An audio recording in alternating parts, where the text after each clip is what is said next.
Hello student, स्वागत है आप सभी का द स्टडी अड्डा पर। इस वीडियो में हम डिस्कस करेंगे चैप्टर 1 नंबर सिस्टम की एक्सरसाइज 1.2 को। बहुत इंपॉर्टेंट एक्सरसाइज है। इससे पहले 1.1 के क्वेश्चन आंसर कराए जा चुके हैं, तो आप चैनल पर जाकर के प्लेलिस्ट में ये सारे क्वेश्चन आंसर चेक कर सकते हैं। क्वेश्चन वाइज भी आपको प्लेलिस्ट मिल जाएगी और चैप्टर वाइज भी।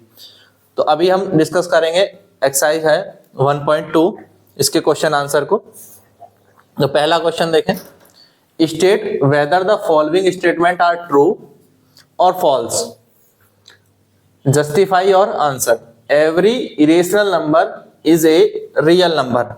तो ये स्टेटमेंट क्या है? Every irrational number is a real number. अब ये ट्रू है और फॉल्स है, तो इसका हमारा आंसर हो जाएगा ये स्टेटमेंट क्या है? ट्रू है। अच्छा, क्यों ट्रू है अब ये समझते हैं कि क्यों ट्रू है। पहले रीजन मैं यहाँ हमें जस्टिफाई करना, तो रीजन यहां पर लिखना होगा।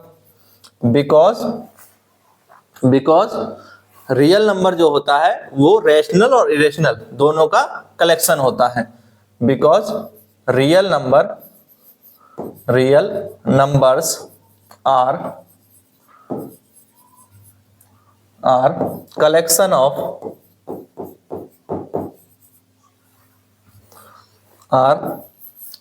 Of rational and irrational numbers।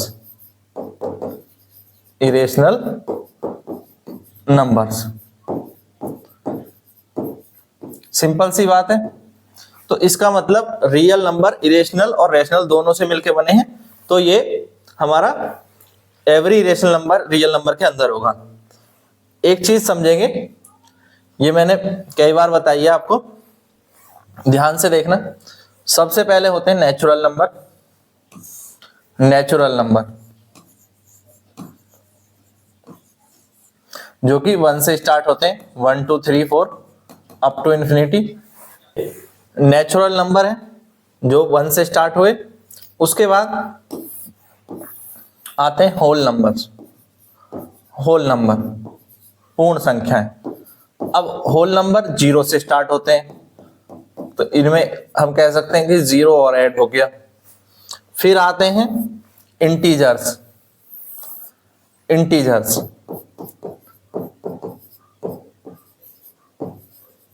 अब इंटीजर्स जो है उनमें होल नंबर भी हैं 1 2 3 अप टू इंफिनिटी, और इनमें नेगेटिव नंबर्स भी हैं -1 -2 -3, और ये भी नेगेटिव में इंफिनिटी तक। इंटीजर्स से ऊपर आते हैं रैशनल नंबर्स। क्या आते हैं? Rational number.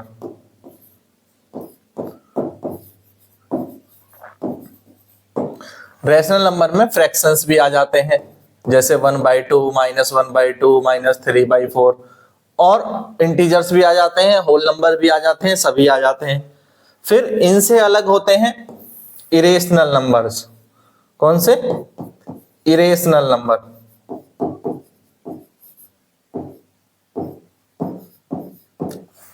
और इन सबको मिलाकर के बनते हैं रियल नंबर्स।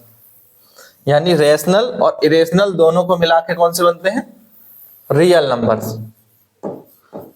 ये डायग्राम आप याद रखेंगे तो आपको बहुत हेल्प मिलेगी।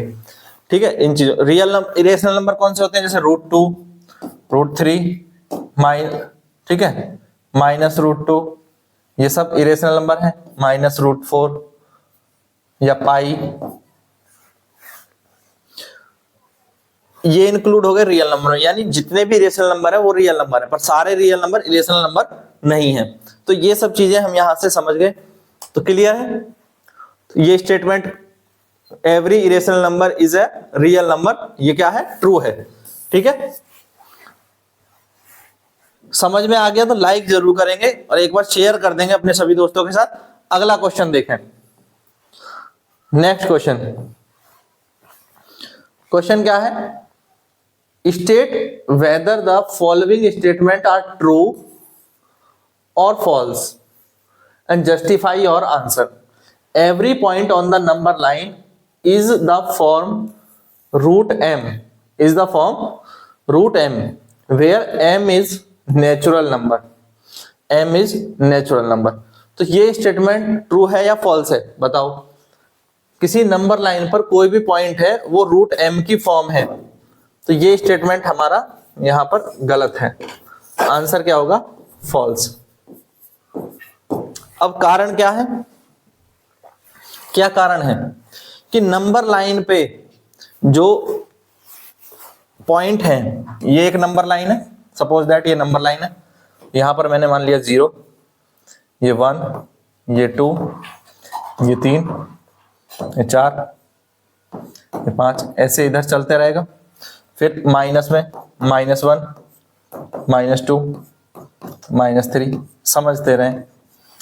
अभी रीजन हम देखें तो ये जो पॉजिटिव नंबर है, जैसे 1 है, 1 को तो हम √1 लिख सकते हैं, 2 को हम √4 लिख सकते हैं, 3 को हम √9 लिख सकते हैं। बट क्या सभी नंबर, और यहां तो नेगेटिव नंबर भी है, किसी का रूट, किसी भी संख्या का, पॉजिटिव संख्या का किसी का भी रूट क्या नेगेटिव हो सकता है? क्या किसी √4 की वैल्यू -2 हो सकती है? नहीं हो सकती।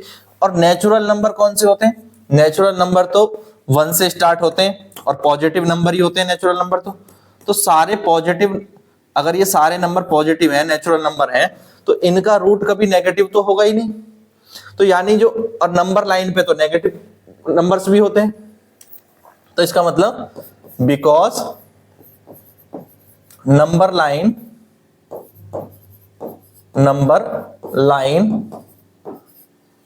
Consist positive and negative numbers,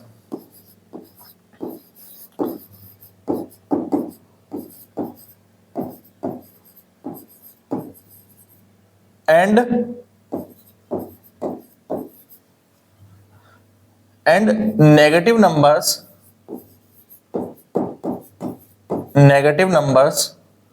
are not formed by square root of natural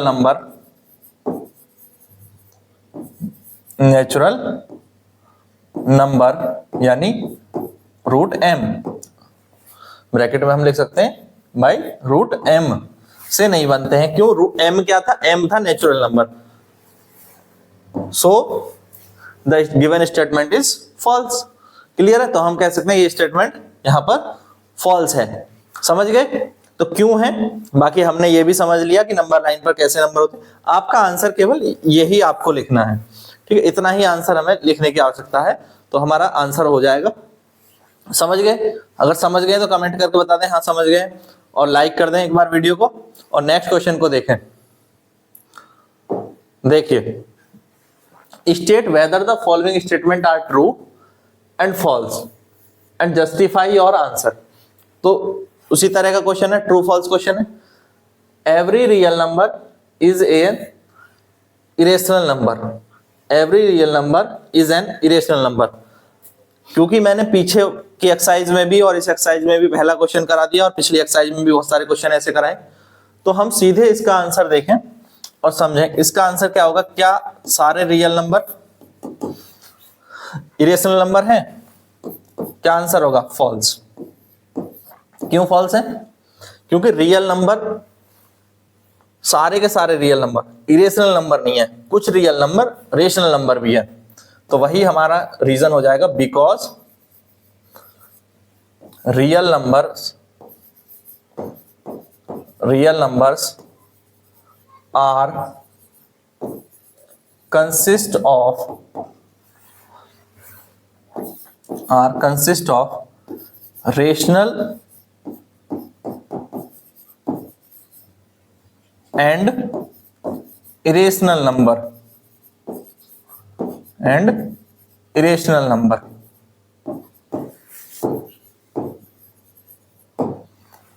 इसलिए सारे के सारे रियल नंबर इरेशनल नंबर नहीं हो सकते, क्योंकि कुछ रियल नंबर तो रेशनल नंबर भी हैं।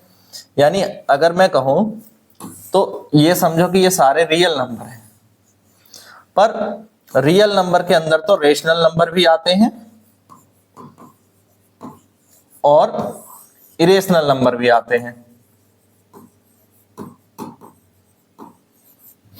तब मिलके बनते हैं रियल नंबर। यानी सारे रियल नंबर ना तो रेशनल हैं और ना ही सारे रियल नंबर इरेशनल है। बट अगर उल्टा कहा जाता कि every irrational number is real number, वो भी करेक्ट है। Every rational number is real number, तो वो भी करेक्ट है। यानी अगर स्टेटमेंट ये होता कि एवरी रेशनल नंबर या फिर और इरेशनल नंबर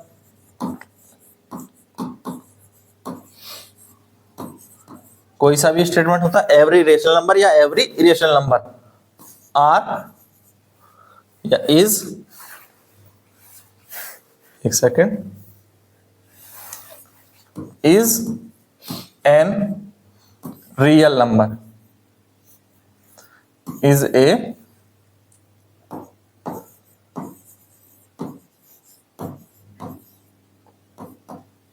तो ये करेक्ट है। ये किस स्टेटमेंट क्या होता, करेक्ट होता। बट ऐसा नहीं दिया है, इसका जस्ट अपोजिट दिया है, तो वो गलत है। ठीक है, ये चीजें समझ गए, क्लियर है? कोई डाउट है इसको समझने में? तो आंसर तो हमारा केवल यही है, इतना ही हमें लिखना है, पहले 2 लाइन, वही हमारा आंसर है। बाकी हमने चीजें समझी है, समझना बहुत जरूरी है, क्योंकि जब तक आप समझेंगे नहीं तो फिर आपको एग्जाम में दिक्कत हो सकती है। चीजों को, कॉन्सेप्ट को क्लियर करना बहुत जरूरी है, तभी कुछ फायदा है पढ़ने का। अदरवाइज तो आप इनके आंसर रट भी सकते थे। ठीक है, आपको कहीं भी किसी सॉल्यूशन बुक में ये आंसर रटने के लिए मिल जाएंगे। बट रटने से ज्यादा जरूरी हम क्यों देख रहे हैं कि हमें समझना है, चीजों को क्लियर करना है। ठीक है, नेक्स्ट क्वेश्चन देखें। क्या क्वेश्चन है, क्वेश्चन को देखें। Are the square root of all positive integer irrational? क्या सारे पॉजिटिव नंबर के स्क्वायर रूट इरेशनल नंबर हैं? और इफ नॉट, यदि नहीं, तो give an example of the square roots of number that is a rational number. Clear है, question समझ गए? तो ऐसे स्क्वायर रूट का एग्जांपल दो, ऐसे नंबर का जो रेशनल नंबर है, या फिर बताओ कि सारे पॉजिटिव इंटीजर का जो रेशनल नंबर वो है, स्क्वायर रूट है, वो इरेशनल है। तो इसका आंसर क्या होगा? क्या सारे पॉजिटिव इंटीजर्स क्या होते हैं, ये भी समझ लो। इंटीजर्स क्या होते हैं? इंटीजर्स हमने इस चैप्टर में बार बार पढ़ा, इंटीजर्स पूर्णांक 0 1 2 3 4 अप टू इंफिनिटी, और नेगेटिव में -1 -2 -3 -4 अप टू इंफिनिटी। ये हमारे नेगेटिव इंटीजर्स हैं, नेगेटिव इंटीजर्स हैं। और ये पॉजिटिव इंटीजर्स हैं। 0 ना तो पॉजिटिव होता है ना ही नेगेटिव होता है। अब इंटीजर्स हमें पता है, पॉजिटिव इंटीजर्स की बात हो रही है, यानी किसकी बात हो रही है? पॉजिटिव इंटीजर 1 2 3 4 5 इनकी बात हो रही है। Positive integers, all positive integers का स्क्वायर रूट इरेशनल नंबर होगा? तो आंसर है नो, सारे पॉजिटिव नंबर का स्क्वायर रूट इरेशनल नंबर नहीं होगा। यहां देखें, क्या 1 का स्क्वायर रूट इरेशनल नंबर है? नहीं है, 1 है, ये तो रेशनल नंबर है। 2 का स्क्वायर रूट इरेशनल नंबर है।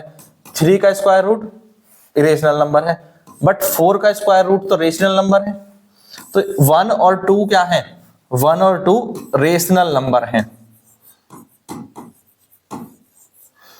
और जबकि 2 और रूट 3 ये इरेशनल है, ये इरेशनल है। तो अब बात समझनी ये जरूरी है कि वहां पर बात हो रही थी सारे के सारे, every, all the are the square root of all positive integers, सबके पॉजिटिव इंटीजर्स इरेशनल हैं। तो आंसर क्या हो गया? नो, नहीं है। क्यों नहीं है? क्योंकि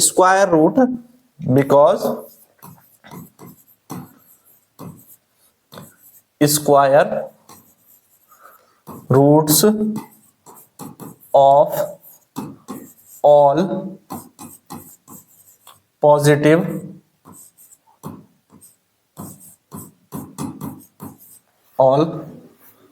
positive integers are not rational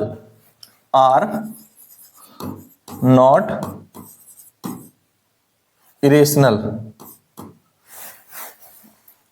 और rational are not irrational number. यहां पर irrational की बात हो रही है, rational की भी होती तो सेम रहता, irrational नंबर। क्लियर है? अब हमें एग्जांपल देना है, ऐसे कौन से पॉजिटिव इंटीजर्स हैं। सेकंड क्वेश्चन क्या है, give an example of the square root of a number that is rational. तो एग्जांपल ले लेते हैं। एग्जांपल है, एक पॉजिटिव इंटीजर लिया हमने 4, तो 4 का स्क्वायर रूट क्या है, इज 2। और 2 क्या है, 2 रेशनल नंबर है ना कि irrational. So 2 is a rational number. हो गया कंप्लीट। समझ गए? तो बहुत आसान सी चीजें हैं, कॉन्सेप्ट क्लियर होगा तो कोई दिक्कत नहीं आएगी, कॉन्सेप्ट क्लियर नहीं होगा तो बहुत दिक्कत आने वाली है। तो चीजों को इसलिए ध्यान से समझेंगे, एक एक पॉइंट को। क्लियर हो गया है तो बताओ क्लियर हो गया है। फिर नेक्स्ट क्वेश्चन को देखते हैं। देखिए नेक्स्ट क्वेश्चन को, so how root 5 can be represented on number line. Root 5 को नंबर लाइन पे कैसे रिप्रेजेंट करें, तो कैसे हम उसको रिप्रेजेंट करेंगे ये देखते हैं, फिर हम इसके स्टेप्स लिखेंगे। तो सबसे पहले हमें क्या करना होगा, हमें एक लाइन ड्रॉ करनी होगी। एक लाइन ड्रॉ करेंगे यहाँ पे। अब रूट 5 को हमें करना है, ठीक है। तो इधर मैं रफ वर्क मान लेता हूँ, ठीक है, समझते रहना, समझाने के लिए इधर रफ वर्क लिखूंगा। तो आपको ये पता है कि 2 का स्क्वायर प्लस 1 का स्क्वायर, यानी 2 का स्क्वायर 4 और प्लस 1 का स्क्वायर 1, ये हो जाएगा 5 के इक्वल हो जाएगा। और पाइथागोरस थ्योरम में हमें ये पता है कि जो हाइपोटेनियस है उसका स्क्वायर परपेंडिकुलर प्लस बेस के स्क्वायर के इक्वल होता है।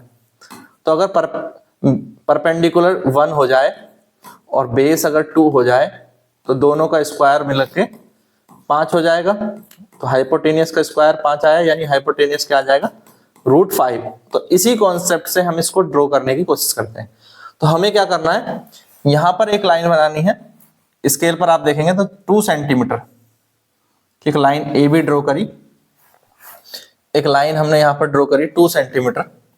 पहले इसको लंबी नंबर लाइन बना लेते हैं।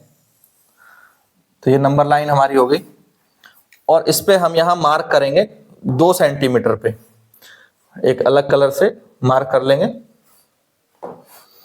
तो हमने यहां पर इसको मार्क कर लिया 2 सेंटीमीटर पे, ठीक है। अब दोबारा से लाइन लें, रूलर लिया और इसको यहां रखें जहां पर आपने 2 सेंटीमीटर का मार्क किया है, और ड्रॉ करें 1 सेंटीमीटर की line.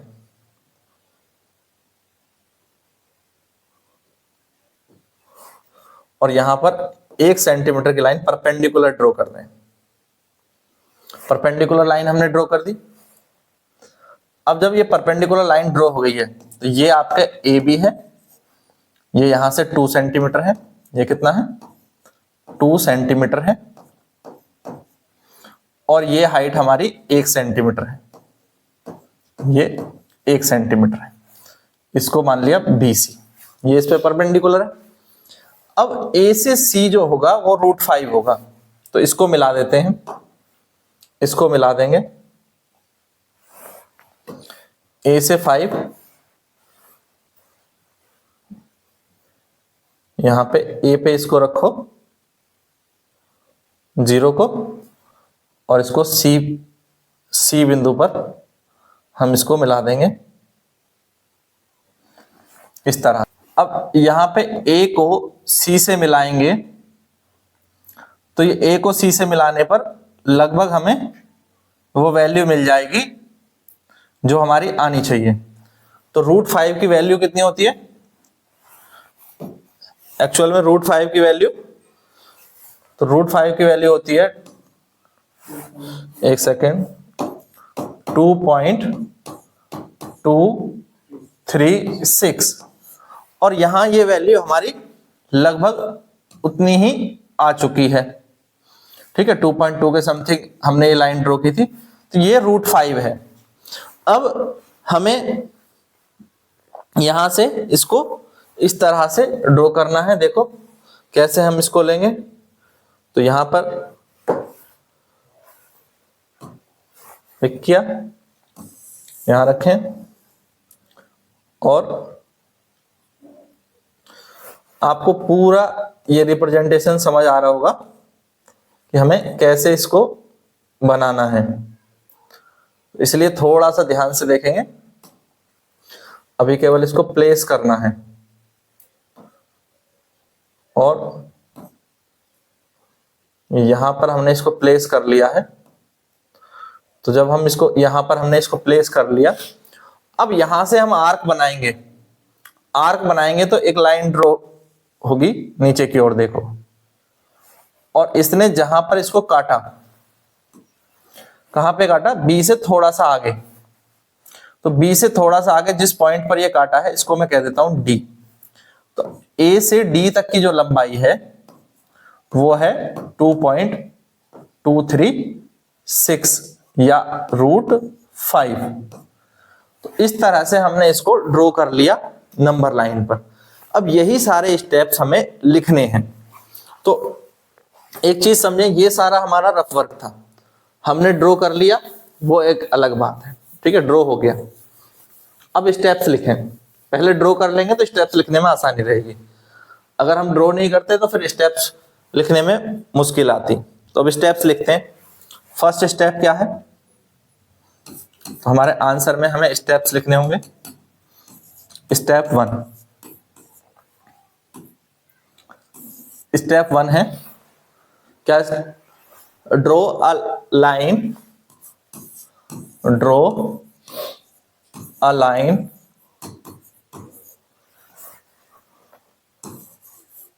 of length 2 centimeter. Draw a line AB of length 2 centimeter. First step हो गया। सेकंड स्टेप में हमने क्या किया? एक परपेंडिकुलर लाइन ड्रॉ करिए, एक परपेंडिकुलर लाइन ड्रॉ करिए 1 सेंटीमीटर की।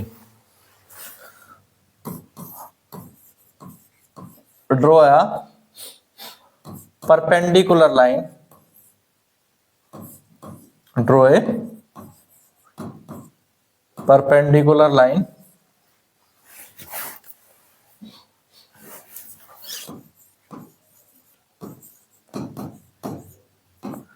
BC of 1 centimetre. अब ये 2 सेंटीमीटर, ये 1 सेंटीमीटर। पाइथागोरस हमें क्या बताता है? AB का स्क्वायर प्लस BC का square is equal to AC का square.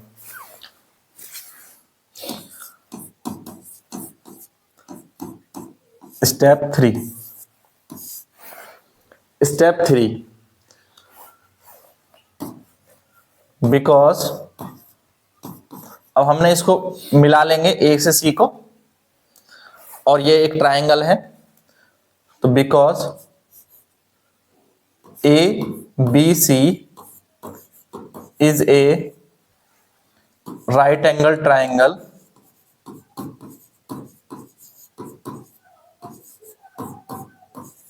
right angled triangle,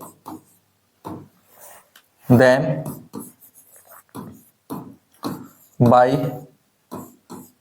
Pythagoras theorem, by Pythagoras theorem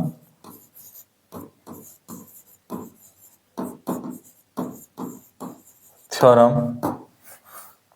AB का स्क्वायर प्लस BC का square is equal to AC का स्क्वायर। बहुत सिंपल है, इन दो, इसका स्क्वायर और इसका स्क्वायर इक्वल होगा इसके स्क्वायर के।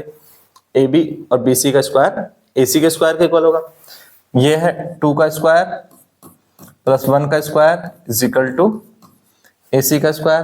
This is 4, this is 1, this AC का स्क्वायर, तो AC is equal to AC का स्क्वायर हो जाएगा 5, तो AC इज इक्वल टू हो जाएगा √5। It means AC is √5। तो अब हमको किसको क्या करना है, AC जो CA की जो लेंथ है वो √5 है, तो इस लेंथ को प्रोजेक्ट करना है किस पर, इसको प्रोजेक्ट कर देंगे नंबर लाइन पर।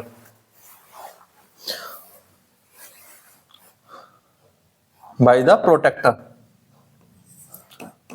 स्टेप 4, प्रोजेक्ट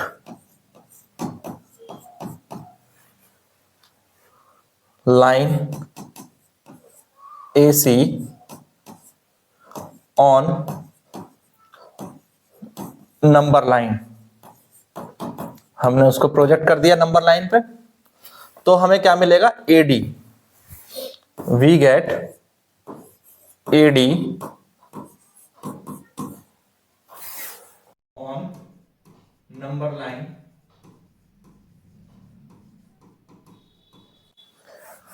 which is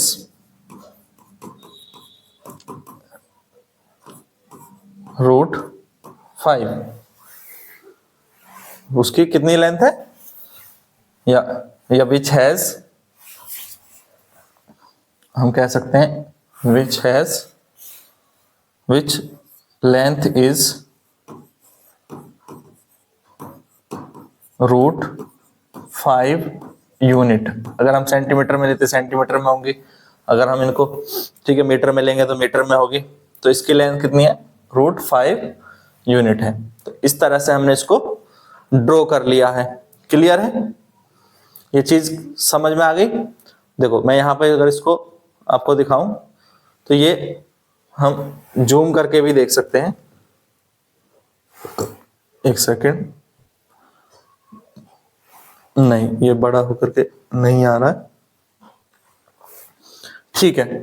तो इसको हम यहाँ पर थोड़ा सा बड़ा करके देख लेंगे, ठीक है। वीडियो में हम करा देंगे, तो वीडियो में इसको थोड़ा सा बड़ा करके दिखा दिया जाएगा। तो यहाँ आप समझ जाओगे किस तरह का ये डायग्राम हमारा बना है। क्लियर है, तो सारे क्वेश्चंस आपके कंप्लीट हो गए। इस चैप्टर के इस एक्सरसाइज के क्वेश्चन कंप्लीट हो गए। 1.1 एक्सरसाइज के क्वेश्चन भी कंप्लीट हो गए। ऑलरेडी प्लेलिस्ट में वीडियो है, तो वहां पर जाकर के आप उसके एक्सरसाइज को देख सकते हैं।